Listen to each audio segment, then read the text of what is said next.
Hello guys, ये RBL bank का chart है और 2019 से अगर आप देखेंगे ये वीकली चार्ट है।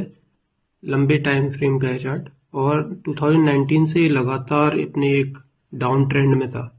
अभी पिछले एक साल से इसने अच्छा चार्ट फिर से बनाना शुरू किया है। अपना पिछला जो लोअर लेवल पर इसने एक एक्यूमुलेट किया है इसको और अब ये हायर हाईज और हायर लोज बना रहा है। तो अभी मैं अगर इसको ट्रेड करना चाहूँगा तो इसका जो पिछला लो है 250 के अराउंड, यहाँ पर इसका स्टॉप लॉस रख के और इसका अच्छा खासा अपसाइड में प्रिडिक्ट कर सकता हूँ। तो इसका मेरा जो स्टॉप लॉस होगा वो ये 245 के आसपास होगा और इसका अपसाइड अच्छा खासा प्रिडिक्ट करूँगा।